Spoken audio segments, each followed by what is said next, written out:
કામરેજ બારડોલી બાદ હવે ઓલપાડમાં પણ કોંગ્રેસને ઝટકો જોવા મળી રહ્યો છે। ઓલપાડ તાલુકા કોંગ્રેસ પ્રમુખે પોતાનું ઉમેદવારી ફોર્મ પરત લીધું છે। કુડસદ એક બેઠક પરથી કોંગ્રેસના અશોક પટેલે ફોર્મ પરત ખેંચ્યું છે। કિમ એક બેઠક પરથી કોંગ્રેસના આરિફ મુલ્લાએ પણ ફોર્મ પરત ખેંચ્યું।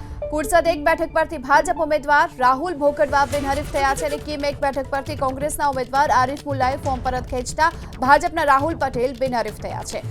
વધુ વિગતો મેળવીએ સંવાદદાતા ઇન્દ્રમલ શાહ આપણી સાથે જોડાયા છે। ઇન્દ્રમલ, શું અપડેટ? બિલકુલ સમગ્ર જિલ્લામાં છે તે ફોર્મ ખેંચવાની પ્રક્રિયા ચાલી રહી છે અને મોટા ભાગે કહી શકાય કે મોટી સંખ્યામાં કોંગ્રેસના જે ઉમેદવારો છે તે પરત ફોર્મ ખેંચી રહ્યા છે। ત્યારે કામરેજ અને બારડોલી બાદ હવે છે તે ઓલપાડ તાલુકામાં પણ છે તે ફોર્મ ખેંચાઈ રહ્યા છે। ઓલપાડ તાલુકા પંચાયતની કુડસદ અને કિમ બેઠકના જે ઉમેદવારો હતા તે બિનહરીફ થયા છે। ઓલપાડ તાલુકા કોંગ્રેસના પ્રમુખે ખુદ કુડસદ એક બેઠક પરથી ફોર્મ ભર્યું હતું, જેમણે પરત ખેંચી લીધું હતું અને